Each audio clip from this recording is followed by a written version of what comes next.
Assalamualaikum warahmatullahi Waalaikum warahmatullahi wabarakatuh. Nah.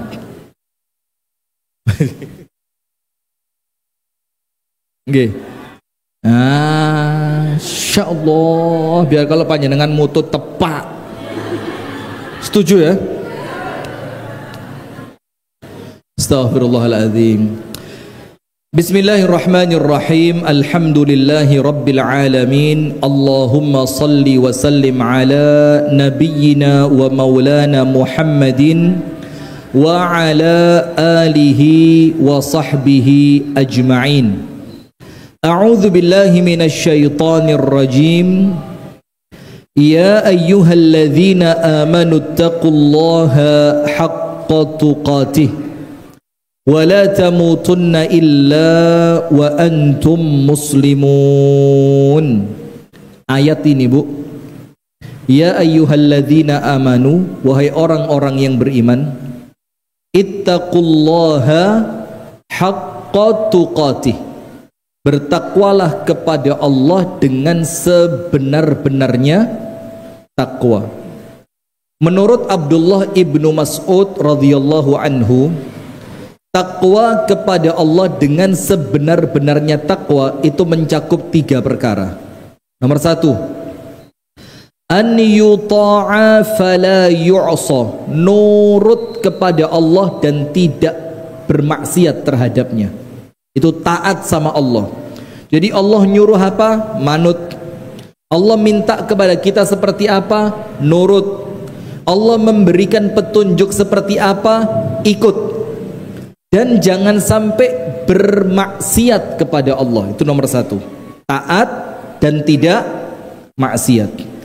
Nomor 2, wa an yushkara fala yukfar, senantiasa mensyukuri nikmat Allah dan tidak pernah kufur. Nikmat apapun yang Allah beri disyukuri. Jangan sampai kemudian kita ini kufur karena apa? Wala in kafartum inna azabi lasyadid. Jadi takwa yang kedua itu bersyukur dan tidak kufur. Kemudian yang ketiga, wa an yudhkara fala yunsa, senantiasa mengingat Allah dan jangan sampai lupa kepada Allah. Nomor 1, taat, jangan maksiat. Nomor 2, syukur, jangan sampai kufur. Nomor 3, ingat kepada Allah, zikir, jangan sampai lupa. Itulah menurut Abdullah bin Mas'ud takwa kepada Allah dengan sebenar-benarnya takwa. Dan menariknya ayat ini oleh Allah ditutup dengan apa? Wala tamutunna illa wa antum muslimun. Ojo sampai sekali-kali panjenengan meninggal dunia kecuali di atas Islam. Jangan sampai wafat kecuali apa? Islam, Muslim. Pertanyaannya, kita ini wafat bisa milih apa enggak? Di mana, kapan, bagaimana? Bisa milih apa enggak? Enggak bisa milih. Mau di mana terserah siapa? Allah. Mau seperti apa terserah siapa? Allah. Mau bagaimana wafatnya terserah Allah. Pertanyaannya, di dalam perkara yang kita tidak punya kuasa, ternyata Allah minta ojo sampai mati kecuali dalam keadaan Muslim. Apa maksudnya? Kan kita tidak ngerti matinya bagaimana. Kita tidak ngerti matinya seperti apa. Kita tidak mengerti kita bakal wafat di tempat yang bagaimana. Tapi Allah minta ojo sampai mati kecuali Muslim. Maksudnya apa? Disebutkan oleh para ulama, maksudnya 2. Nomor 1, yang dimaksudkan adalah teruslah bergantung kepada Allah. Teruslah apa? Bergantung kepada Allah. Karena kita ini akan meninggal seperti apa, itu semua atas kehendaknya Allah, maka tidak ada yang bisa mengatur kecuali Allah. Maka mintalah kematian yang baik kepada Allah. Tahu Nabi Yusuf? Tahu apa kenal? Kenal, luar biasa. RT berapa? Panjenengan kok kenal itu loh. Tahu lah ya, Nabi Yusuf tahu. Di puncak pencapaiannya Nabi Yusuf, ketika Nabi Yusuf itu mulai masuk menjadi bendahara Mesir, kemudian kekuasaannya semakin meluas, sampai keluarganya balik, sampai orang tuanya balik, sampai seluruhnya sujud kepada orang tuanya Nabi Yusuf. Di puncak pencapaiannya, yang diminta sama Nabi Yusuf cuma satu. Dalam ayatnya apa? Tawaffani musliman wa alhiqni bissalihin. Ya Allah, wafatkan hamba dalam keadaan muslim dan kumpulkan hamba bersama orang-orang soleh. Bayangin, dari semua pencapaian yang dicapai, yang diminta singkat, padat, jelas, sederhana. Wafatkan hamba dalam keadaan muslim dan kumpulkan hamba bersama orang soleh.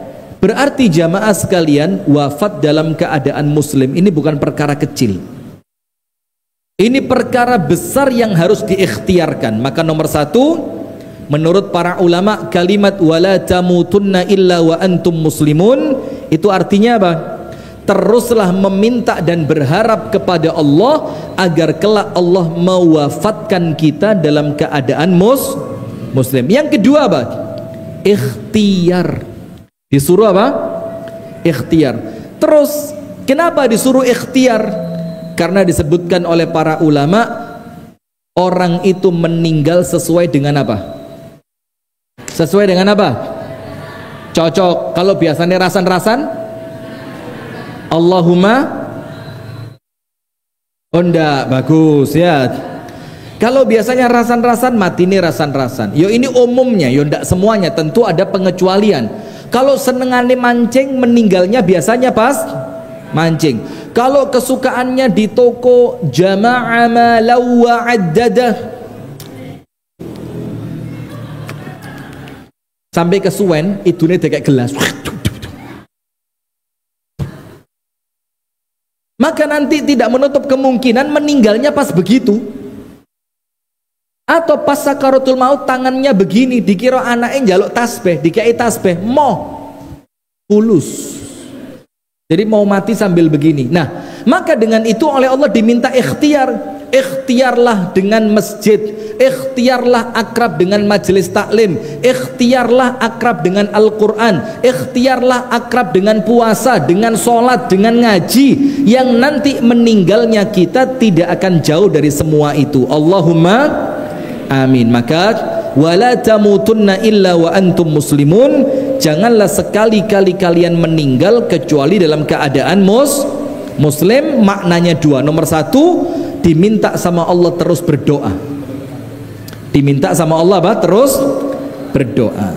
Yang kedua, Allah meminta kepada kita terus ikhtiar agar nanti meninggalnya kita sesuai dengan kebiasaan baik yang telah kita bangun. Insya Allah panjenengan semua wafatnya husnul khotimah, cepat dan tidak lambat. Tidak mau? Oh belum, mau berapa tahun lagi? Ayo ngomong wis, bismillah. Mau 2 tahun lagi? 5? 10? Mau berapa? Ya bingung juga ya. Wis pokoknya wayai teko, bismillah insyaallah siap gitulah ya. Karena kita ini dibilang 1000 tahun lagi jenenge 1000, lek wis entek tahunnya ya mati. Mau dibilang 5 tahun lagi kalau meninggalnya baik ya ndak khawatir kan. Sing penting husnul khatimah. Amin ya rabbal alamin. Alhamdulillah kita bersyukur kepada Allah di siang hari yang bersalju ini. Sejuk luar biasa. Saya baru pertama ke Porong Ustadz, Masya Allah, adem, tentrem, ayem, gemah ripah loh jinawi. Masya Allah. Saya tadi masuk ruangan Ustadz, dingin Ustadz, Saya lihat sekitar, oh AC, Masya Allah. Ketika keluar, panas maneh. Nah sudah, maka alhamdulillah kita dipertemukan Allah di sela-sela acara. Mudah-mudahan acara yang kita adakan ini menjadi berkah buat semuanya. Allah jadikan acara kita mendatangkan manfaat, dan Allah catatkan acara ini mendatangkan pahala yang besar di sisi Allah Subhanahu wa ta'ala. Amin ya rabbal alamin. Salawat beriring salam semoga tercurahkan kepada uswah kita Nabi besar Muhammad sallallahu alaihi wasallam. Yang pertama, saya mau cerita karena panjenengan ini wali santri nggih, atau orang tua murid lah. Saya mau cerita sedikit kisahnya Imam Syafi'i, karena di antara ulama madhab yang 4 itu, Imam Hanafi, Imam Malik, Imam Syafi'i, Imam Ahmad, itu setelah saya baca sejarahnya, yo namanya ini pendapat pribadi, bukan objektif, apa? Subjektif, tergantung penilaian pribadi saya. Saya paling terkesan dengan kisahnya Imam Syafi'i. Imam Syafi'i itu jamaah lahir dalam keadaan ayahnya meninggal dunia. Jadi lahir dalam keadaan yatim, dan lahirnya di Gaza, Palestina. Mudah-mudahan oleh Allah warga Gaza diberikan kemenangan, amin ya rabbal alamin. Sudah, ibunya mikir, ini saya bukan orang kaya, dan di Gaza bukanlah kotanya ilmu, maka saya harus bawa anak saya pergi supaya dia jadi orang pinter. Duit tidak punya, Gaza bukan tempatnya ulama. Apa yang dilakukan sama ibunya? Anaknya digendong jalan kaki mulai Gaza sampai Mekah. Kalau Nabi Muhammad Isra Mi'raj, Mekah sampai Baitul Maqdis, ini jalan kaki dalam keadaan manggul anak bayi. Tujuannya apa? Pindah ke Mekah supaya anaknya yang bukan anak orang kaya, supaya di kampungnya yang tidak ada ulama di sana, itu anaknya bisa tumbuh kembang di Mekah dan menjadi orang yang pinter dan jadi ulama. Dan di akhir cerita sukses. Sudah digendong sampai Mekah. Setelah sampai Mekah, apa kerjanya ibundanya Imam Syafi'i? Maaf nggih, ini bukan meremehkan pekerjaan. Pekerjaan itu yang penting halal, maka dia baik. Maka dia baik. Masih tukang yang kelihatannya nyapu di pinggir jalan, selama itu halal, itu jauh lebih mulia dibandingkan koruptor yang korupsi ngoplos Pertamax dengan Pertalite. Kak, siapa itu kemarin? Itu subhanallah, saya mangkelnya nyucuk jerone hati, karena mobil saya itu masih elek, gak tahu kenal Pertalite. Kena Pertalite gatel-gatel. Mobil saya itu masih elek, itu Mas Hadi tahu itu. Mobil saya Chevrolet Spin, mobil tua, tapi minumnya lek gak Pertamax watu. Tak tukono Pertamax terus, gak kenal baunya Pertalite, gak kenal blas. Warna Pertalite apa saya tidak tahu, Ustaz. Astagfirullahaladzim, sombong sekali ya. Sudah Ustaz, subhanallah, dengan bangganya saya, kalau saya ngajak temen untuk bantu nyetir, mesti tak kenal Pertamax, gas-gasane wenteng. Sudah, setelah dapat berita ternyata Pertamax itu Pertalite oplosan, temen yang bantu saya nyetir, gas-gasane kok podo, Ustaz. Tambah loro hati saya, astagfirullahaladzim. Ini berapa tahun saya beli Pertamax ini kan. Nah sudah, maka itu tukang sapu, saudara kita yang narik becak segala macam, jauh lebih mulia, karena hartanya apa? Halal. Maka Imam Ahmad mengatakan, qalilun yakfi khairun min katsirin yulhi. Anda punya duit sedikit tapi barokah, cukup, itu jauh lebih baik dibanding duit akeh tapi bikin panjenengan lalai dari Allah. Ayo milih mana? Titik cukup atau banyak neraka?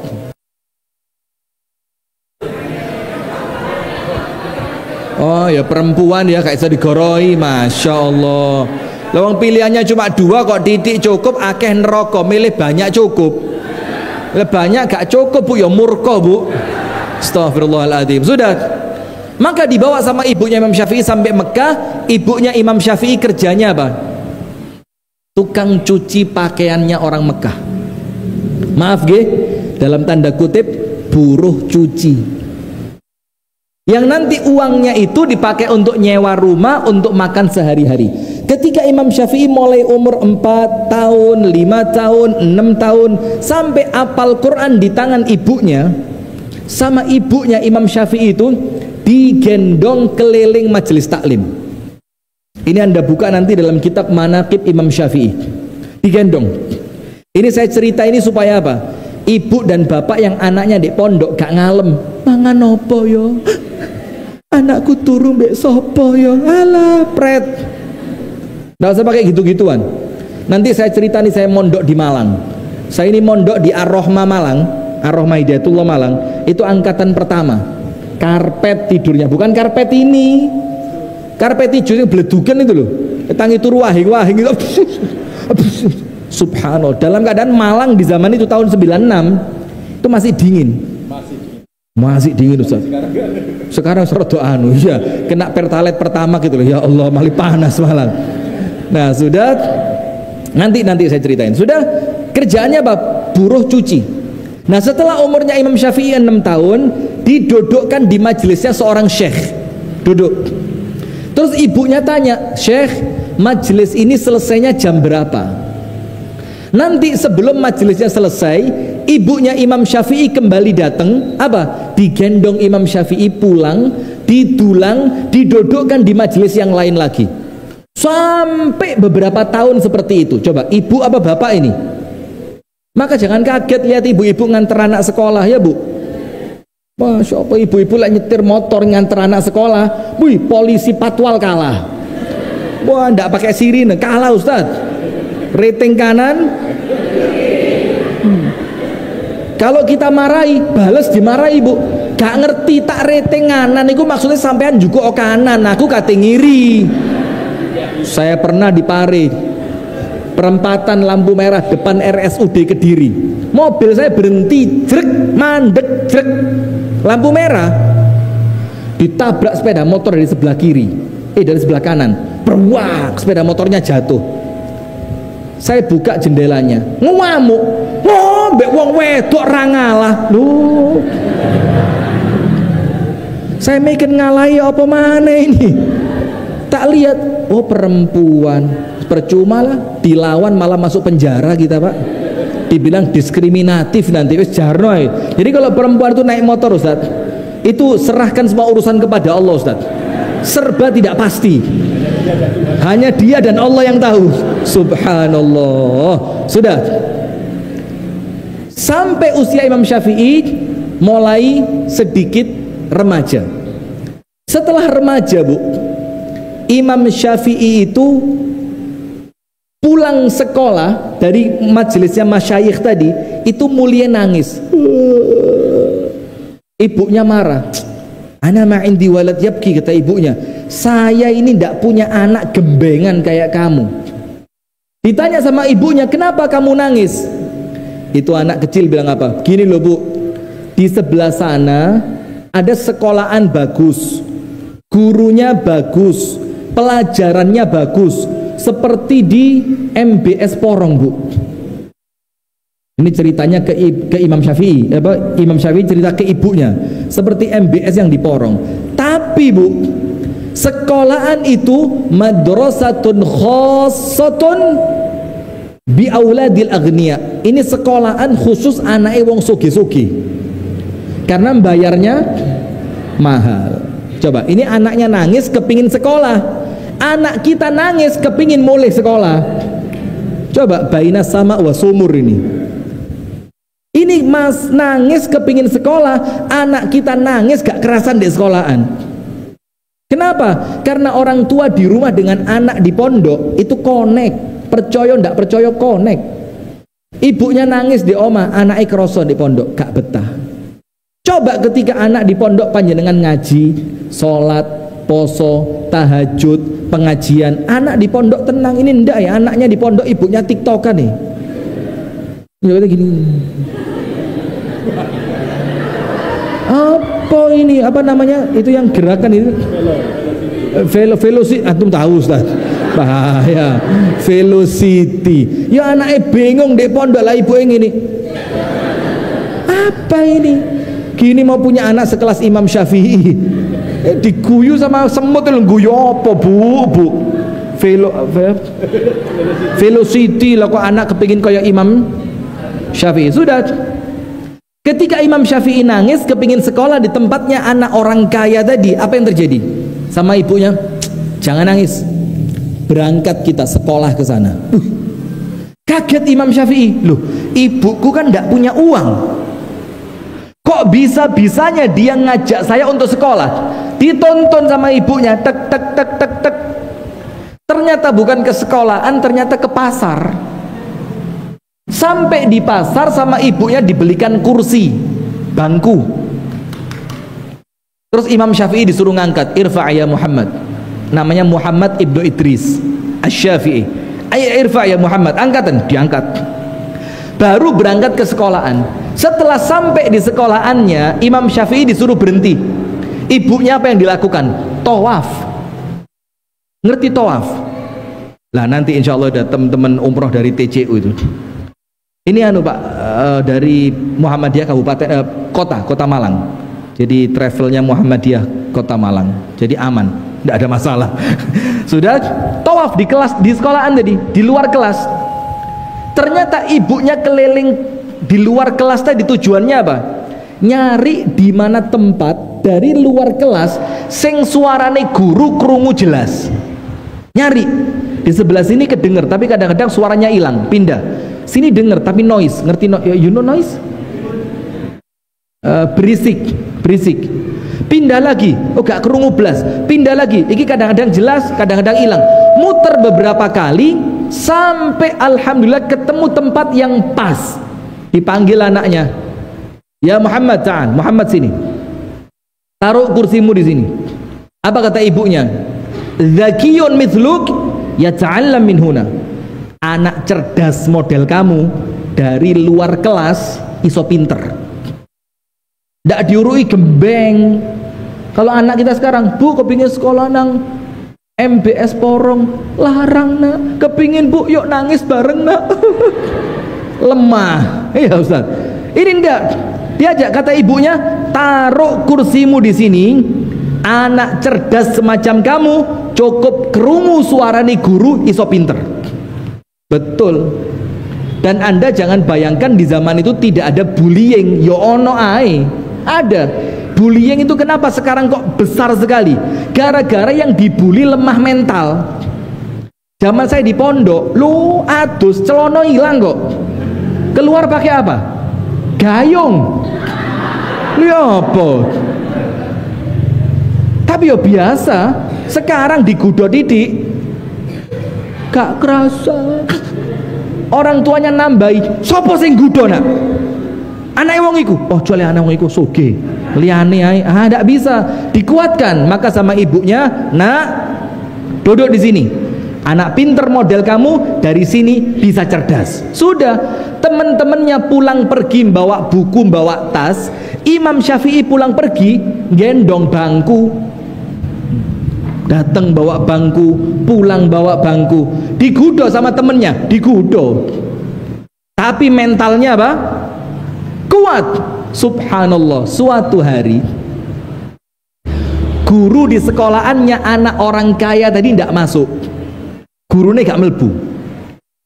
Maka Imam Syafi'i kecil memberanikan diri, melbu nang kelas, masuk dia.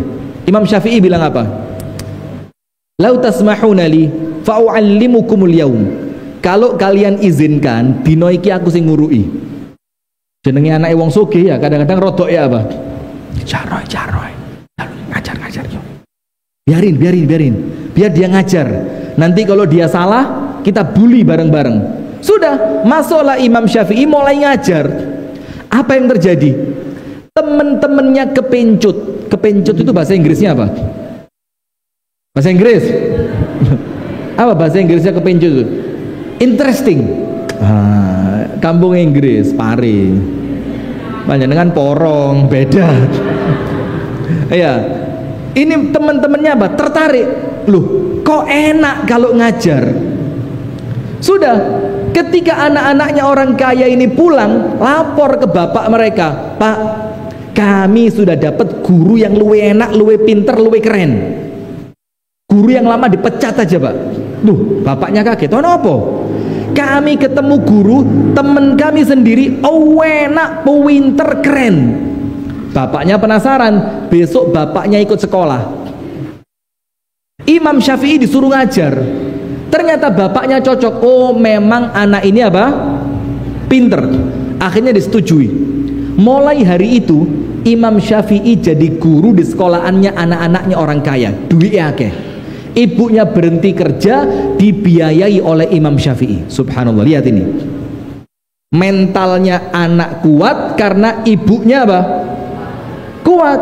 Ibu jangan gampang diwaduli anak protes, diwaduli anak protes. Saya dulu di pondok, tidak ada HP tahun 96, tidak ada HP.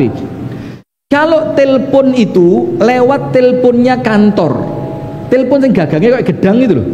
Mana gedangnya Ustaz? Tidak ada ya. Telepon, Duma segone kayak karak, watos iku lek dipangan gadik duduh gulu iso baret kabeh mah. Umi saya bilang apa?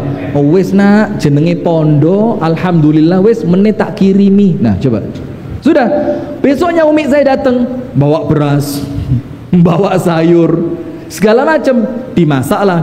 Dan subhanallah di Ar-Rahmah zaman itu Ustaz, itu makan pagi, makan siang, makan malam, masaknya sekali pagi kabeh. Jadi ibu dapur itu datangnya pagi tok, awan mulai. Jadi kalau makan pagi enak, segone anget. Enak. Dan itu Ustadz Ali Imron yang sekarang di Al-Izzah Batu, itu bawa surban. Bawa surban. Ini kan meja makannya murid-murid. Kita lagi makan tempe ini, sambelnya sambel tomat, tapi enak karena segone anget. Itu meja digebuki pakai surban. Pau, tempe rasa sate. Pau, tempe rasa sate. Pau, itu roto digebuki kabeh. Kita yakin kiai wali ini mesti rasa sate betulan, kita makan itu. Bismillah, cep, masya Allah bu, tetep tempe. Sudah, ya apa? Tetep tempe. Nah sudah, kita balik ke Imam Syafi'i lagi. Jadi kalau diprotesi anak masalah pondok, ojo digape, kuatno. Alana yo biasa jenenge wong mondok, tirakat nak nanti mulya uripmu sakwise iki. Jangan mosok mangane ngono nak. Iki bayare larang iki. Jangan-jangan ustadznya korupsi. Tambah dawa maneh ya. Astagfirullahaladzim. Sudah. Setelah sekian lama sampai Imam Syafi'i itu oleh ibunya dikirim ke Madinah. Belajar ke Imam Malik. Betul enggak? Mekah selesai, apal Quran, hafal kitab Al-Muwatta, ilmu-ilmu dasarnya mumpuni, bahasa Arab, syair, hadis, semuanya mumpuni, pindah ke Madinah belajar ke Imam Malik.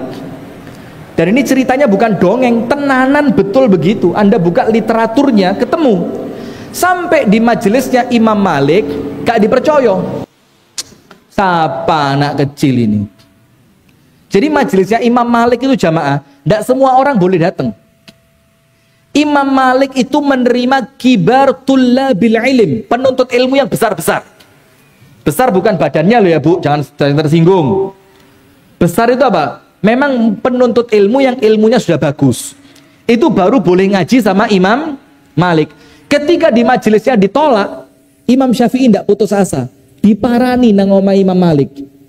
Diparani, diketuk tuk. Saya ini jauh dari Mekah melaku nang Madinah, pengen belajar sama panjenengan, mosok ditolak. Kata Imam Malik apa?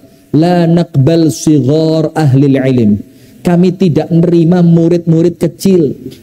Murid kami itu ulama semua. Terus Imam Syafi'i bilang, ya monggo saja dites. Sama Imam Malik dites, disuruh baca kitab Al-Muwatta milik Imam Malik, kumpulan ribuan hadis. Imam Syafi'i suruh bacain hadis pada bab ini, diwocot kayak AI. Kayak AI sekarang. Bacain hadis pada bab jinayat, metu kabeh. Bacain hadis pada bab mujahadah, keluar semua sampai Imam Malik kaget. Wih. Akhirnya Imam Syafi'i mulai hari itu diterima di majelisnya Imam Malik. Apa yang terjadi jamaah? Ketika diterima di majelisnya Imam Malik, Imam Syafi'i datang tidak punya buku, tidak punya pulpen, gowawa. Sementara muridnya Imam Malik ini penuntut ilmu seriusan, semuanya nyatet. Imam Syafi'i apa?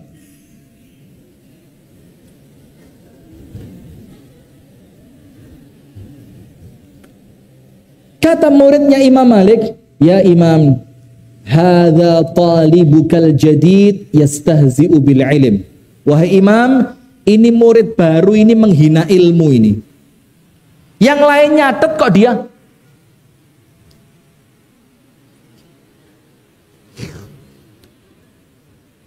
Sama Imam Malik dibilang, biarin. Sampai 3 kali. Nggak nyatet, kesannya dulinan itu. Sampai Imam Malik hilang kesabaran, dipanggil, ya Muhammad, sini Muhammad. Dibilang, kamu ngapain? Aktub, saya nulis. Imam Malik tanya, wa ma katabta, kamu nulis apa? Sama Imam Syafi'i, pelajarannya Imam Malik mulai pembukaan sampai detik dihentikan tadi, itu dibaca ndak ada yang kurang. Sama juru tulisnya dicocok no, sama. Loh, kaget. Mulai hari itu Imam Syafi'i oleh Imam Malik didekatkan, didadekno murid kesayangan. Lihat ini, padahal ibunya melarat, ayahnya meninggal, anaknya sukses. Sudah, ketika Imam Malik sudah merasa ilmunya Imam Syafi'i cukup, dikirim ke Irak. Maka Imam Syafi'i itu punya qaulul qadim wa qaulul jadid, fatwa lama, fatwa baru, karena tinggalnya di Irak dan di Mesir. Awalnya di Irak, kemudian sampai wafat di mana? Di Mesir. Sudah, ketika Imam Syafi'i oleh Imam Malik dikirim ke Mesir, ke Irak, Imam Syafi'i pulang ke ibunya, izin, Bu, sama guruku saya dikirim ke Mesir. Ini tidak jadi materi ini Ustaz, tidak apa ya.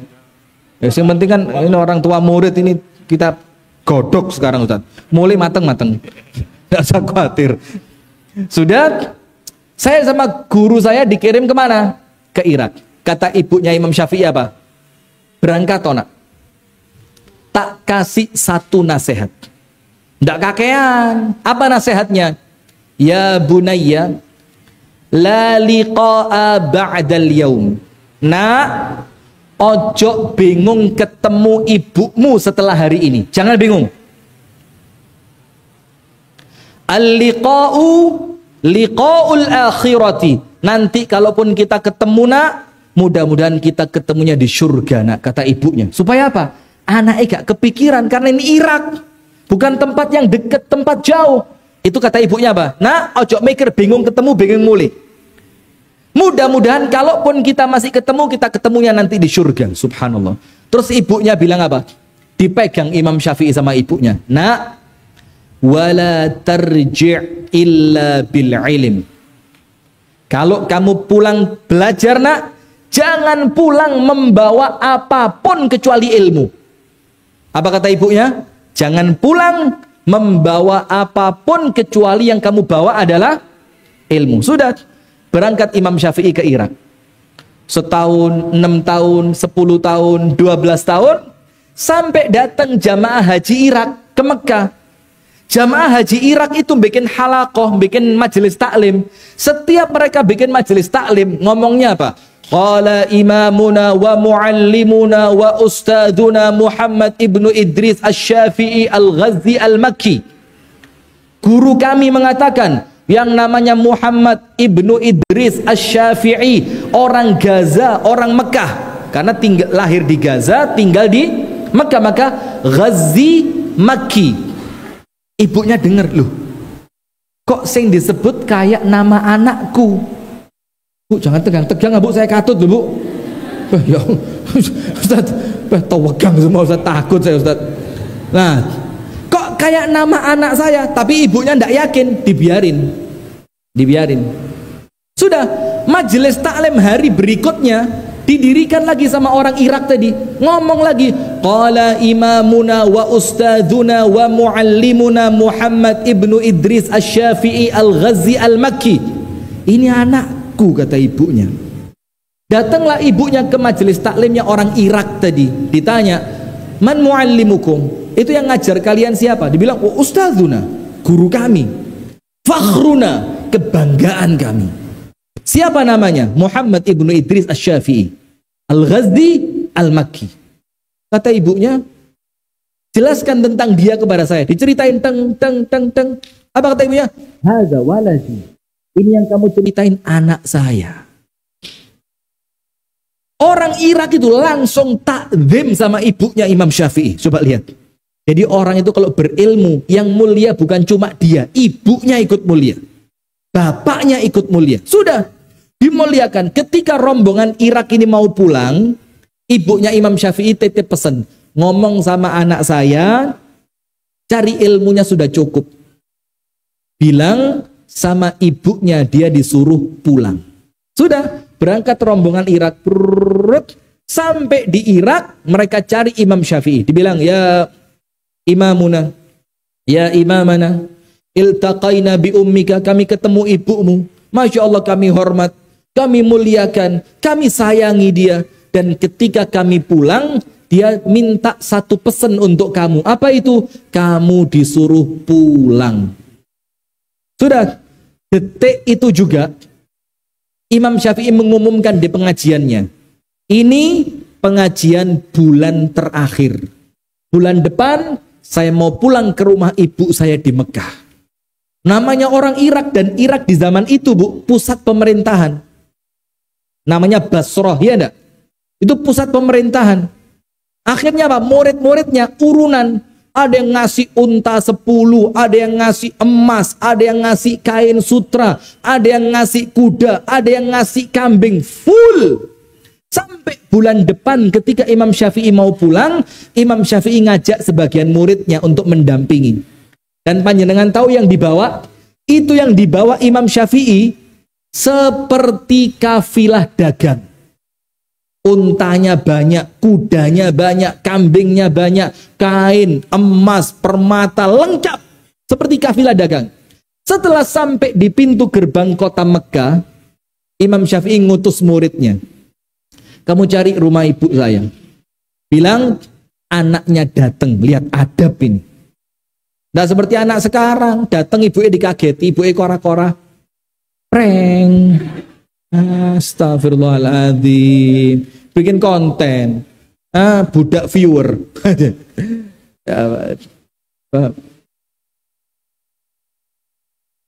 Jihad algoritma Muhammadiyah. Jagomu. Subhanallah. Izin, bilang sama umi saya, anaknya datang, minta izin untuk masuk. Berangkat ini muridnya turun naik kuda, sampai ketemu rumah ibunya Imam Syafi'i. Apa yang terjadi? Waktunya habis, Ustaz. Apa yang terjadi? Oh, dawan sampai jam 4, jangan khawatir. Bilang, tok. Assalamualaikum, waalaikumsalam. Kamu siapa? Saya ini muridnya anakmu, dan sekarang anakmu ada di pintu gerbang kota Mekah. Dia minta izin kepadamu untuk masuk ke kota Mekah. Pertanyaan ibunya apa? Wa ma ma'ahu. Dia bawa apa? Ini murid tidak tahu. Dikira murid ini le Imam Syafi'i sogeh, ibu bakal seneng. Diceritani untanya sekian puluh, kudanya sekian puluh, kambingnya tidak kehitung, kain sutranya diangkat sama 7 ekor unta, perhiasan emasnya sekian. Ibunya dengerin toh ini. Setelah selesai semua, ibunya bilang apa? Murhu bi an yarji'a ilal Iraq. Ngomong sama anak saya, suruh balik ke Irak saja, tidak boleh pulang. Suruh balik ke Irak. Ini muridnya bingung. Wingi dikon mulai, saiki kon balik. Balik ke Imam Syafi'i. Dibilang apa? Ya Imam, saya ketemu rumah ibumu. Saya ketemu sama beliau. Dan beliau nyuruh kamu balik ke Irak. Imam Syafi'i tahu, mesti salah omong nih. Ditanya sama Imam Syafi'i, ibuku tanya apa? Ibumu tanya, anakku bawa apa? Saya ceritakan semua ini, wedus-wedus ini saya ceritain semua ini. Bukan panjenengan, astagfirullah gitu. Ini wedus, unta, kuda, ini semua tak ceritain ini. Perhiasan, emas, sutra, tak ceritain semua. Kata Imam Syafi'i apa? Keliru. Ibu saya itu nyuruh saya pulang, tidak boleh bawa apa-apa kecuali ilmu. Apa yang terjadi? Muridnya dipanggil, disuruh membagikan semuanya kepada penduduk miskin di kota Mekah. Sampai entek blas. Hatta unta yang dinaiki Imam Syafi'i dihadiahkan. Terus setelah semuanya habis, itu muridnya balik ke rumah ibunya Imam Syafi'i. Bu, entek blas. Ini kalau kira-kira panjenengan ya apa? Gak keduman blas. Ya mbok disisai gelang siji. Ini kalau ibu-ibu MBS ini Ustaz. Sudah dibilang sama muridnya, Bu, intaha kulla syai. Entek kabeh, gak sisa blas. Kata ibunya apa? Nah, ini baru anak yang saya tunggu. Bilang sama dia, murhu bi an yadkhul wa marhaban bisyafi'i. Ngomong sama anak saya, suruh masuk. Dan saya ucapkan selamat datang kepada Imam Syafi'i. Subhanallah. Lihat. Maka kalau anaknya mondok jamaah, ojo diributi. Engkau kerja opo, mangane yo opo, engkau ngerti pelajaran bahasa Inggris opo ora, engkau ngerti iki. Wah, jangan diributi, cukup doakan. Dan subhanallah, ini pengalaman saya pribadi. Waktu abah saya masukin saya ke pondok, zaman itu mondok ndak murah, sama kayak sekarang. Itu bareng saya masuk pondok, kakak saya masuk kedokteran. Dalam keadaan abah saya kerjanya biasa, akhirnya umi saya buka warung yang sampai sekarang itu, yang rawonnya paling top sak dunia akhirat itu. Tadi cerita teman-teman ini, beliau cerita, Ustadz tadi mau kita suguhi rawon sama soto. Kami khawatir, wah lah Ustadz Rifki bakul rawon soto. Kok malah dicacat, tak bilang ya jelas. Ya enakan sotonya saya dibanding sini. Akhirnya dibikin ikan asap. Masya Allah, top. Sudah, maka tadi ketika saya mau dimasukkan pondok, kakak saya mau masuk ke kedokteran, itu ada kerabat dekat, Bu, kerabat dekat, bukan orang jauh. Ngomong apa? Percuma, gaya apa sekolah, mondok, nggak mulai sarungan terus, nenteng kitab kuning, karena ngerti apa-apa, goblok, astagfirullah, gitu, serius. Karuan apa? Tukokno bedak di pasar, uru ono kulaan, uru ono dodolan, melaku rabek no mari. Subhanallah. Itu di keluarga kami zaman dulu. Dan sekarang ya Masya Allah, kakak saya yang satu dokter dan manfaat buat keluarga juga. Dan saya Allah takdirkan bisa yo pamer rabab kemana-mana ya. Alhamdulillah ya, mudah-mudahan Allah tuliskan manfaat. Nah sudah. Maka ibunya Imam Syafi'i bilang, nah ini baru anak saya. Saya tidak nyari yang dunia-dunia dari dia itu. Yang saya cari dari anakku, tak gowo mulai Gaza sampai Mekah. Dari Mekah saya kirim ke Madinah. Dari Madinah kirim ke Irak. Itu bukan untuk nyari dunia. Anakku tak suruh nyari agama, tak suruh nyari ilmu. Kalau dia pulang bawa dunia, bukan itu yang saya cari. Maka subhanallah ibu-ibu, ojo diributi anak panjenengan. Nilaimu kok elek nak? Lo arek pondok ngono ngualati Bu, nilainya elek tapi dadi presiden nanti. Gak khawatir ono sing gak duwe nilai dadi presiden kok.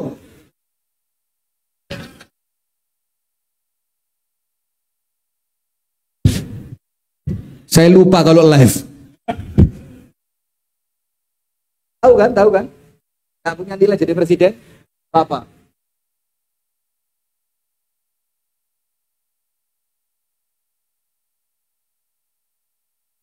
Ini hati-hati ini, yang melaporkan sudah dilaporkan balik. Jangan sampai saya kena. Antum yang ngundang Ustadz. Di mana-mana penceramah itu aman, yang kena yang ngundang. Sudah, kita lanjutkan. Nah, maka ibu-ibu sekalian, ada beberapa wasiat. Yo, ini bukan wasiat, artinya ya nasihat ringan. supaya anak kita itu kuat di pondok dan orang tuanya juga kuat di rumah. Karena kadang-kadang antara dua, lek gak anak sing kalah, wong tuane sing kalah. Ada yang anaknya kuat, ibu bengi nangis, anakku dek kono, nanti masak, iki senengane anakku. Nanti rekreasi, ketok wedhus, koyo anakku. Ruwet ini. Sudah. Orang tua harus kuat. Dan terkadang kalau orang tuanya kuat, anak sing gak kuat. Dan tidak jarang, karo-karone gak kuat. Nah maka, nasihat pertama. Untuk yang mau mondokno anak. Untuk yang mau apa? Mondokno anak. Dan saya ini termasuk sekarang lagi bimbang. Karena anak saya sekarang kelas 5 SD. Artinya bakal ndang mondok. Tapi saya kepikiran Ustaz, ya Allah ya apa anakku ini. Sementara anak saya itu introvert. Tahu introvert ya? Introvert itu yang kayak so kumpul uang itu loh. Ya tertutup. Saya kepikiran, ya tapi bismillah lah mau ndak mau. Karena sekolah umum mau cari apa coba? Mulai pinter tiktokan.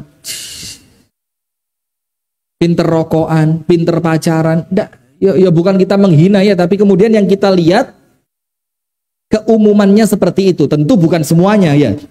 Yang mondok durung mesti dadi kok ya. Sudah, maka yang pertama tunjukkan di hadapan anak bahwa panjenengan mondokkan mereka itu untuk kebaikan mereka, bukan untuk menghukum anak. Ini saya ceritakan gitu. Keluarga saya 5 gini. 5. Nomor 1 di Jakarta akuntansi. Nomor 2 di rumah apoteker. Nomor 3 dokter. Nomor 4 saya, gak jelas apa ini. Nomor 5 sarjana teknik tapi peternak sapi sekarang. Nah, ini kakak saya 3 ini, saya keempat. Semuanya bisa ngaji, itu di tangannya umi saya. Diurui turutan. Saya diurui ngaji, mencolot pagar. Terus ngasak brambang. Ngerti ngasak di sini ya? Jadi ada orang panen, kan biasa ada tersisa 1-2 ndak keangkut itu tak asak, nanti tak kreseki. Ndak butuh saya, cuma seneng melok konco gitu loh. Nanti umi saya ngajar ngaji lagi, saya mencolot pagar ban-banan. Maka panjenengan jangan khawatir kalau punya anak rodok bedik calon ustadz insya Allah. Ban-banan dikali sampai kedelep beberapa kali saya, masya Allah. Loh kok amin ya apa sih? Ketara anaknya nakal ini. Sudah sampai subhanallah saya tidak bisa ngaji. Dimasukkanlah ke TPQ dekat rumah. Itu Iqra 1. Satu kelas ada sekitar 17 anak. Teman saya naik Iqra 2, saya ikut naik Iqra 2. Teman saya naik Iqra 3, saya turun Iqra 1. Ini temenan, ini bukan dibuat-buat. Sampai terakhir, teman saya wisuda juz amma, saya penggembira bagian nyanyi. Perdamaian, perdamaian, tahun 2000 semua serba mesin. Wah itu lagu tahun itu. Soal itu waktu lulusan TPQ. Teman saya bisa ngaji lancar, saya Iqra 4 belum sukses. Umi saya bingung, ya apa situ iki ya Allah. Kok rodok bedik situ iki. Apa yang terjadi? Setelah saya mendekati lulus SD, umi saya sudah mulai ngomong, "Nak, mondok ya." Saya bilang, ya apa? Itu saya sebut kakak pertama, kedua, ketiga, semuanya di rumah enak, pulang pergi, ketemu mama, ketemu abi, makan nyaman, nggak pakai repot-repot. Ini kok tiba-tiba saya di pondok, nggak mau saya, ngawur. Kita kok mondok, di omah nakal, dah nih di pondok ya. Sudah, nggak mau. Umi saya diem. Itu nomor 1. Jadi Anda yakinkan bahwa mondok itu baik buat dia. Cari cara. Sudah. Tidak lama lagi dijak ngomong mana, nak, nanti mondok ya. Saya bilang enggak. Sampai endingnya, selesai lulusan, apa yang terjadi? Umi saya bilang gini loh nak, kakak musim pertama wis kuliah umum, Kakak kedua kuliah umum. Nomor 3, waktu itu belum masuk kedokteran. Iki calone kepingin melbu FK, Fakultas Kedokteran. Lo mosok anake mama sekolah umum kabeh nak engko lek mama mati sing ndongakno sapa. Itu kalimat saya ingat waktu saya kelas 6 SD. Jadi umi saya bilang, engko lek mama mati, abimu mati sing ndongakne sapa. Saya langsung oh berarti masukkan saya ke pondok bukan untuk menghukum saya, tapi untuk kebaikan saya. Akhirnya saya masuk pondok, subhanallah. Masuklah saya di pondok. Dan alhamdulillah, waktu itu Ar-Rahmah masih, ya Allah. Wis makannya itu kalau saya cerita tadi kan belum selesai ya. Ibu dapur datang cuma sekali. Makan pagi, siang, malam itu dimasaknya pagi. Jadi makan pagi enak anget. Makan siang wis rodok atau sidik. Makan malam wajib pakai sayur, wajib. Kenapa? Itu nasi, kalau kita pukul pakai sendok bisa bunyi ting ting ting ting ting ting ting. Saking apanya itu? Saking atosi. Maka kalau dia masuk tanpa kuah, sayur berkuah, itu berat kabeh ini. Tukang dempul seneng nanti dempuli ini. Subhanallah. Tapi ya suka, subhanallah, karena apa? Saya yakin saya di sini bukan karena hukuman. Bukan karena saya nakal, bukan karena saya tidak bisa ngaji, tapi saya di sini, saya diharapkan oleh orang tua saya penyambung kebaikannya ketika mereka meninggal. Itu nomor 1. Yakinkan sama anak, nak, kamu mondok untuk kebaikan. Cari cara, nomor 1. Nomor 2, orang tua di rumah harus tirakat. Muhammadiyah tidak ngerti tirakat. Ya. Walaupun ini bahasa umum, tirakat itu apa? Rekoso. Rekoso itu apa? Rekoso itu ya soro, barakallahu fiik. Kayak menjiwai banget Ustaz ya. Antum kayaknya menjiwai. Harus soro itu apa? Orang tua di rumah, ini anak panjenengan di pondok ndak enak-enak banget, Bu. Mau pondok zaman dulu, mau pondok zaman sekarang, podo. Saenak-enake pondok tetap enak di rumah. Nah, maka anak panjenengan rekoso di sana, capek, nyuci sendiri, makan ala kadarnya, istirahatnya kurang. Kami di Ar-Rahmah dulu, tidur jam 9, bangun jam 3. Tiap hari tidak ada tidur siang. Kalau sekarang dikongkon baleni, nyerah saya, gak kuat wis. Mati karuan. Bayangin jam 9 tidur, jam 3 bangun, siang tidak ada tidur. Dan bisa karena apa? Umur seperti teman-teman yang sedang mondok ini umur sedang kuat-kuatnya. Ojo digawe ngalem. Saya tadi ngomong sama adik beliau, saya bilang apa? Orang kalau rugi uang bisa dicari, tapi kalau rugi waktu tidak iso balik. Maka saya nasihatkan sama adik beliau yang insya Allah nanti mudah-mudahan sama Allah dilancarkan pengen ke Mesir. Saya bilang apa? Beliau ini, saya bilang apa? Cari teman yang baik, karena kalau sampai sehari lewat dan 1 hari itu antum tidak dapat ilmu, itu waktu tidak bisa balik. Itu waktu tidak bisa apa? Tidak bisa balik. Sudah. Yang kedua, orang tua rekoso. Ibu-ibu di rumah ngaji, oh Bu, ngaji. Panjenengan bapak-bapak di rumah tahajud, toh Pak. Panjenengan berdua poso Senin Kemis dan niatkan semua ibadah itu dalam tanda kutip untuk nirakati anak yang di pondok. Insya Allah sukses. Jangan sampai anaknya di pondok, ibunya ikut senam aerobik. 1, 2, lebih semangat lagi, tangan diangkat. Iki anaknya di pondok kejang-kejang ini, nggak stroke. Ya, bawang anaknya di pondok bakal jadi seorang alim, orang yang soleh, jadi ulama. Ibunya pakai legging joget pinggir jalan. Ya 1, ya jauh. Lebih semangat lagi, Bu. Angkat kaki. Nanti malaikat kerungu diangkat nyawa panjenengan itu. Nah, maka orang tua tirakat. Tidak bisa orang tua sembarangan. Maka kalau kepingin putra panjenengan sukses, ingat suksesnya anak berkaitan dengan kesolihannya orang tua. Apa dalilnya? Panjenengan nanti buka, pulang ya, buka surat Al-Kahfi. Surat apa? Al-Kahfi. Itu di akhir-akhir ketika perjalanan Nabi Musa dengan Khadir, atau di sini dibilang Khidir. Perjalanannya Nabi Musa dengan Khidir. Sampai perjalanan terakhir ketemu tembok, tahu kan? Temboknya mau apa? Mau rubuh. Sama Khidir diperbaiki tanpa bayaran. Nabi Musa protes. Apa kata Nabi Musa? Lau syi'ta latakhadta alaihi ajra. Khadir, kalau kamu mau, maka dari bangun tembok yang mau roboh ini kamu dapat bayaran. Dan itu aslinya bukan tembok, aslinya apa? Seperti tugu seperti ini. Yang di bawahnya itu disimpan lempengan emas untuk anaknya. Disimpan apa? Lempengan emas. Nah, tugunya ini mau roboh.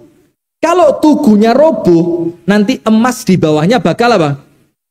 Kelihatan, diambil orang. Maka sama Khadir itu tembok diberdirikan lagi. Musa protes, kalau kamu mau dapat bayaran. Ternyata apa? Wa ammal jidaru fakana li ghulamaini yatimaini bil Madinah. Itu tembok ini milik dua anak yatim di kota ini. Apa yang menyebabkan Allah menyelamatkan harta mereka? Jangankan kehormatannya, jangankan keilmuannya, jangankan kesehatannya, hartanya sama Allah dijaga. Maka ditanya, apa yang menjadikan Allah menjaga hartanya? Wa kana abuhuma salihah. Karena zaman itu orang tuanya adalah orang tua yang soleh. Orang tua yang apa? Soleh. Maka tidak bisa mondok no anak kepingin anaknya sukses, orang tua di rumah buka Instagram. Iya, Instagram Ustaz. In English ya, harus bagus spellingnya. Malu saya kampung Inggris oh. YouTube ya kan. Tapi kalau buka YouTube cari wifi gratis, alah percuma. Sudah orang tua ngaji, duha, tahajud, poso, silaturahim, sodakoh. Tujuannya apa? Biar kesolihan panjenengan di rumah itu connect untuk kebaikan anak di pondok. Setuju mboten? Jadi setelah jadi orang tua harus dewasa. Tidak bisa jadi orang tua sak karepe, tidak bisa. Kudu rekoso. Saiki wis duwe anak, anakku kudu api, ditirakati, didongakne. Maka hati-hati ibu-ibu. Yang ketiga, nomor satu apa? Yakinkan kepada anak bahwa mondok itu baik buat dia. Apapun alasannya wis, bilang golek mondok nak bojomu ayu. Wis pokok cari alasan lah. Yang penting mondok itu menjadikan dia yakin ternyata mondok itu baik. Karena sekarang apa? Lawannya pondok itu. Ini tadi, sepeda motor trek-trekan, malam minggu pacaran, nanti ketika pulang Idul Fitri, ketemu misanan, ketemu sepupu, pakaiannya gak karuan, sing mondok bingung. Wah, api yo, legging yo. Aku enggak gamis. Akhirnya gamisnya dibuka leggingnya. Astagfirullahaladzim. Nah, repot sudah ini. Nah, maka di Kediri Ustaz, di Kediri ada pondoknya Habib Mustafa Ba'bud, sepuh sudah 80 tahun lebih beliau. Saya dekat dengan beliau sudah lama, bukan gara-gara saya ini Muhammadiyah abal-abal, bukan. Saya ini dari mulai perutnya umi saya wis Muhammadiyah saya ini. Karena umi saya itu ketua Aisyah, nenek saya pendiri Muhammadiyah di Kota Batu. Kota Batu Malang, itu nenek saya pendirinya. Sudah di pondok beliau itu kalau libur Idul Fitri tidak boleh pulang. Nanti insya Allah diterapkan di MBS. Sabar, aman ya. Nanti saya kasih masukan ke beliau ya. Idul Fitri tidak boleh pulang. Sabar bu, sabar. Tas diceritani tirakat terus protes. Gak masuk belas ceramah. Ini baru kita ceramah tirakat ini ya. Sudah. Kenapa Idul Fitri tidak boleh pulang? Kata pengasuh dan guru-gurunya apa? Saya dengar langsung dari putranya Habib Mustafa Ba'bud, namanya Habib Syekh Ba'bud. Dia bilang begini, Ustadz, kita didik santri itu tidak mudah Ustadz. Untuk jauh dari pergaulan Facebook, jauh dari pergaulan TikTok, jauh dari pergaulan remaja yang tidak karuan, kita jaga santri seperti anak kita sendiri. Maka kami tidak mau penjagaan kami selama setahun itu rusak gara-gara libur Idul Fitri kecampur sama misanan yang tidak ngerti ilmu. Kadang-kadang rata-rata begitu. Rusake pas Idul Fitri ketemu dulur, ndak ngerti mahram, ndak ngerti jilbab, ndak ngerti hijab, ndak ngerti mana laki, mana perempuan, ndak ngerti mana waktu sholat.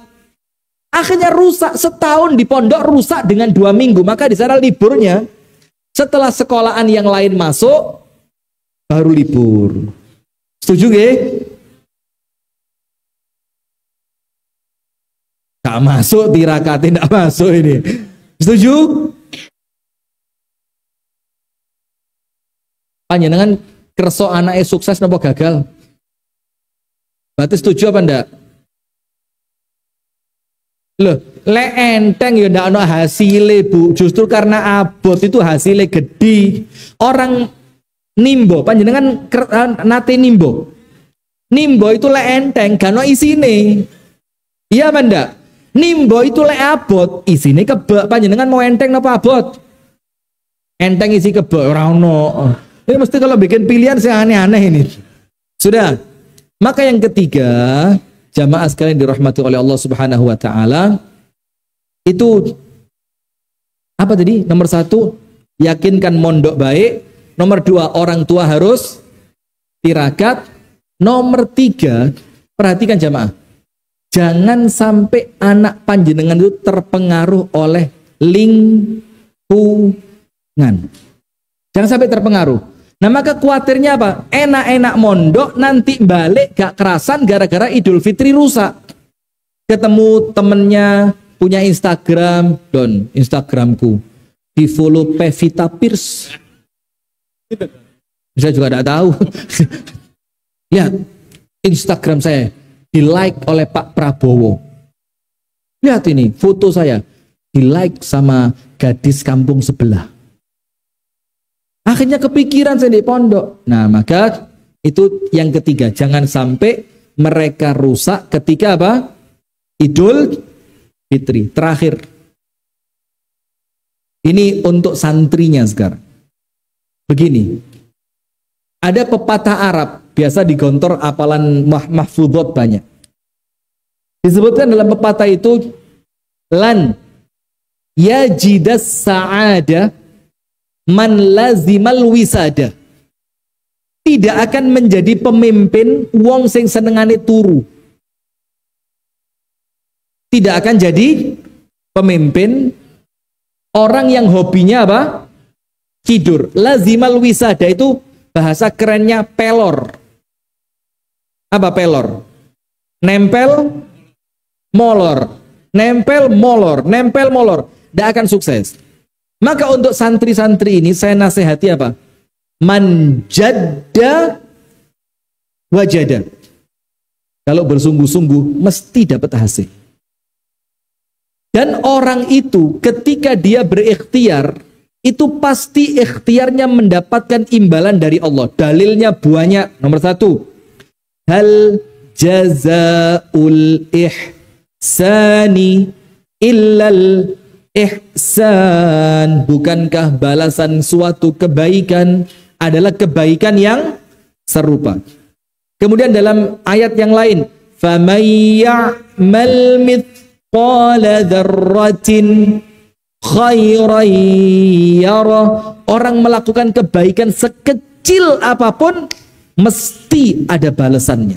Nah, maka adik-adik mumpung di pondok, antum kan gak kepikiran ekonomi, gak kepikiran menteri yang mau diresafel siapa? Antum gak kepikiran rabi maneh kan? Maksud adik-adik kepikiran rabi maneh, paling yang kepikiran bapaknya. Angsal mboten? Mboten? Ya kalau mboten angsal ya gak usah konangan, Pak. Konangan bahaya ya. Pinter-pinter lah, pinter-pinter cari cara ya. Takbir. Walah. Baru tahu saya. Daerah Porong begini ternyata. Takbir. Takbir. Selamat. Ini kurang seru ini. Ini kalau laki-lakinya semangat gitu, ibu-ibu ini. Sudah. Untuk adik-adik kerja keras. Ini waktunya antum untuk mencari. Belajar yang banyak. baca yang banyak, tanya yang banyak, nulis yang banyak, dan jangan lupa kuatkan ibadahmu. Kuatkan apa? Ibadahmu. Mumpung di pondok, poso enteng di pondok, tahajud enteng di pondok, sholat duha enteng di pondok. Apa yang antum dapatkan di pondok 6 tahun akan manfaat untuk hidup antum selamanya.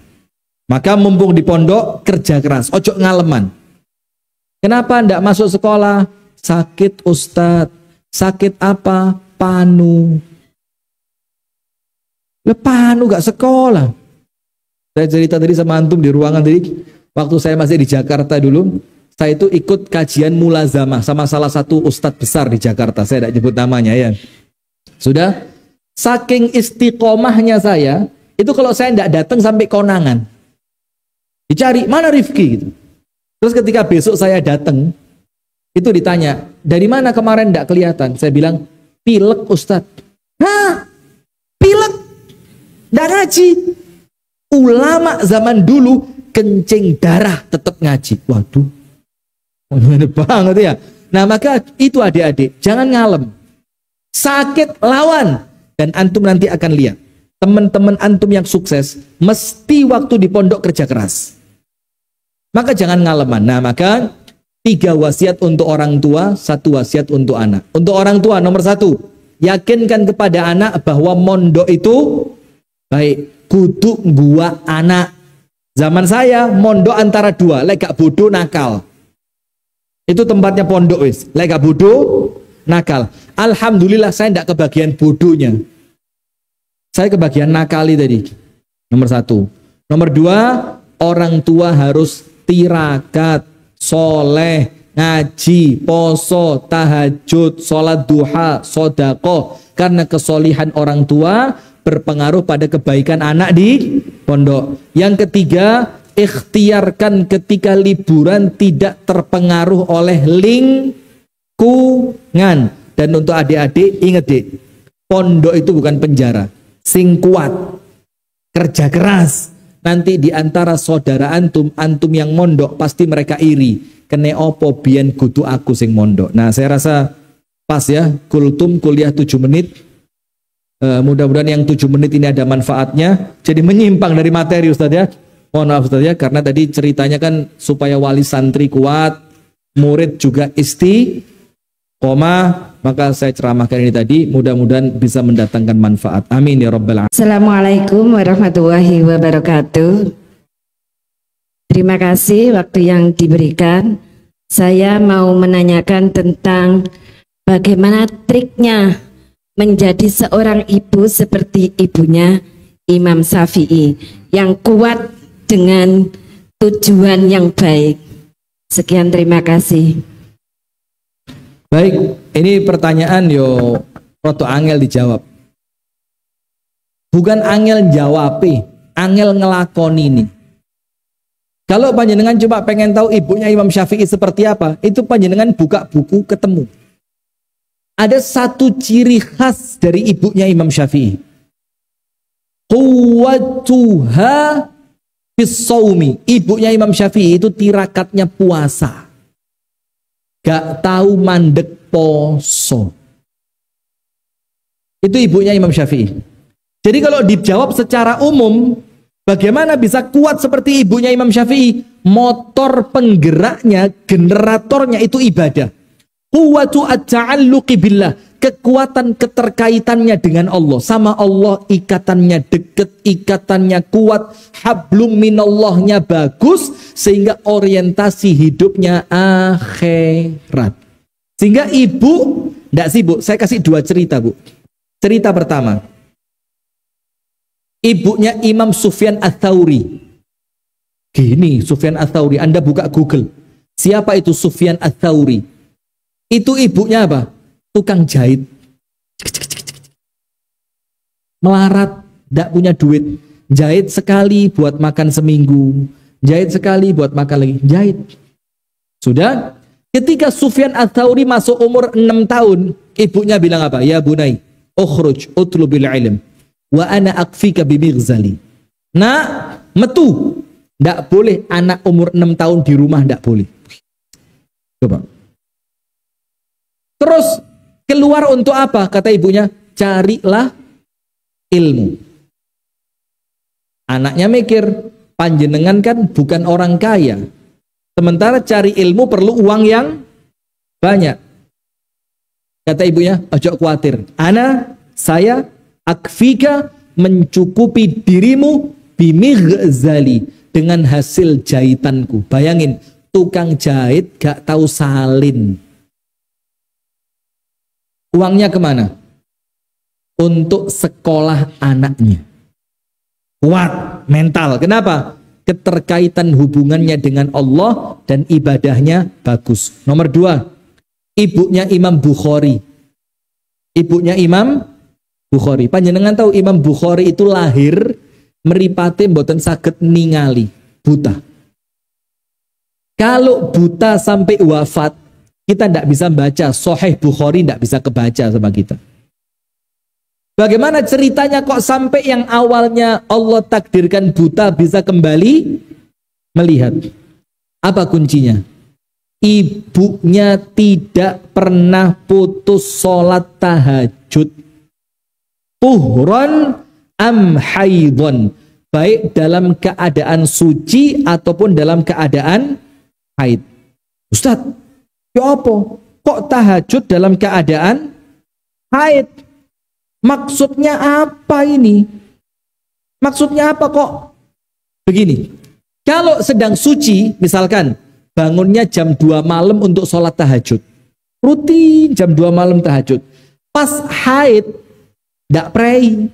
Kalau panjenengan haid lah prei sak kabeh ya. Adus prei, masak prei, ngenter anak sekolah prei. Pokok 24 jam turu. Hibernasi. Gak salah badannya, Masya Allah, kurus-kurus. Sudah? Ini ndak. Kalaupun dalam keadaan haid, apa yang terjadi? Tetap bangun di waktu biasanya dia bangun. Sholatnya diganti zikir, istighfar, dan doa. Tetap tangi. Biasanya jam loro tetap tangi. Tapi karena tidak boleh sholat, diganti apa? Zikir, istighfar, doa. Terus didoakan anaknya. Jadi ketika ibunya tahajud, Imam Bukhari kecil ditaruh di sampingnya. Sujud, doa. Selesai sholat, doa. Apa doa yang paling diharapkan diterima? Allahumma rudda basara ibni. Ya Allah, kembalikan pandangan mata anakku, ya Allah. Ketika kisaran umur 5 atau 6 tahun, ketika ibunya sholat tahajud, Imam Bukhari di sampingnya, terus tidak lama ibunya ketiduran. Didatengin siapa? Nabi Ibrahim dalam tidurnya. Nabi Ibrahim bilang apa?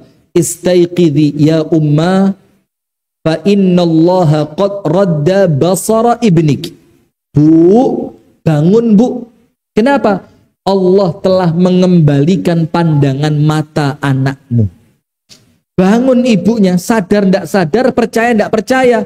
Anaknya digugah, nak, tangi nak.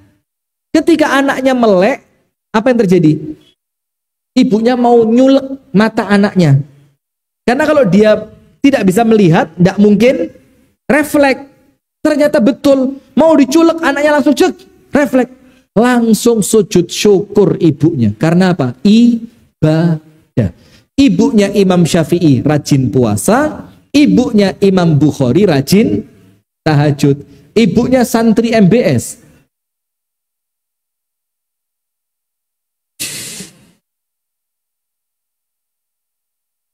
Nggak, panjenengan insya Allah orang-orang baik. Kelihatan kok wajah panjenengan itu kelihatan orang ahli ibadah. Insya Allah. Begitu Bu ya. Jadi apa kuncinya? Kekuatan mereka dalam ibadah. Karena ibadah itu motor segala. Bagaimana cara mendidik anak yang bukan terlahir dari rahim sendiri supaya anak itu mengerti kalau saya juga sayang kepadanya. Terima kasih. Assalamualaikum warahmatullahi wabarakatuh. Warahmatullahi wabarakatuh. Ini maaf ini saya tanya dulu ya.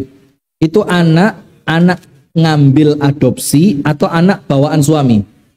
Bawaan suami, Masya Allah. Sip. Ya apa jawabnya ini? Saya belum pengalaman nih. Masih cupu. Begini Bu, ada banyak kejadian di sekitar kami, itu bahkan bukan bawaan suami, anak adopsi. Mereka itu oleh orang tua adopsinya itu dididik seperti anaknya sendiri, disayang, didoakan, kalau keluar tidak pernah ditinggal, dibelikan baju lebaran sama percis seperti baju anak kandungnya. Subhanallah, Anda tahu? Jadi anak yang paling ganyang. Ganyang tahu? Ngerogoti hati, megelno. Terus saya sampaikan, Bu, jangan khawatir. Kalau panjenengan ikhlas melakukan kebaikan buat anak angkat ini, apapun yang terjadi kepada anak angkat Anda, Allah sudah mencatat pahala Anda. Tapi kalau Anda melakukannya supaya dia baik kepada Anda, yo Anda kecewa karena ternyata hasilnya dia tidak baik. Maka ikhlaskan semua karena Allah. Kalau Anda ikhlas karena Allah, tidak ada kecewanya. Saya kasih contoh. Ibu-ibu, suami mau berangkat kerja jam 7. Ibu-ibu ini masuk dapur lebih cepat. Harapannya apa? Suami bisa sarapan hasil masakan Anda. Anda bikinin nasi goreng dengan bumbu cinta. Micini 2 kilo. Enggak. Yos, Anda potong bawang segala macam. Anda masak dengan sepenuh hati. Anda kasih telur ceplok, bahkan matanya bukan 1, 2. Anda kasih irisan timun, Anda kasih tomat, di atasnya Anda taburi bawang goreng. Naburnya bukan begini-begini. Tahu ya, tahu ya. Korban medsos ini ya. Anda kasih bawang goreng, sudah. Anda hidangkan di hadapan suami dengan penuh cinta. Ternyata hari itu suami ada rapat mendadak. Jangankan nasi goreng Anda dimakan, dilirik gak blas. Tanya saya, loro hati apa ora? Nemen, Masya Allah, loro hati apa enggak? Karena Anda tidak ikhlas. Anda memasaknya supaya suami makan. Coba Anda lakukan karena Allah, suami makan ataupun tidak, Anda mikir pahala wis kecatet. Lek dipangan alhamdulillah, gak dipangan alhamdulillah ping 17, wis masak entuk pahala sego goreng utuh. Jatah saya itu kalau ikhlas. Jadi suami mau makan, alhamdulillah. Suami ndak makan, pahala sudah tercatat. Nah sekarang ada 2 tips. Mendidik anak yang bukan kandung supaya betul-betul ngerti bahwa Anda cinta. Tips yang pertama, jangan cuma berbuat baik ketika dia lihat Anda, tapi tetaplah baik ketika dia tidak lihat. Maksudnya apa? Doakan. Ketika dia tidur, Anda tahajud, doain, ya Allah, ini anak ya Allah, bukan anak kandung, tapi saya sayang sama dia ya Allah. Saya anggap seperti anak saya sendiri. Ya Allah, jagakan dia. Jadi baiknya Anda bukan pura-pura, tapi tulus dari dalam hati. Yang kedua, jangan putus komunikasi. Loro iki tok. Doakan ketika dia sedang tidak melihat. Dan yang kedua, jangan putus komunikasi. Dijak ngomong, dielus kepalanya.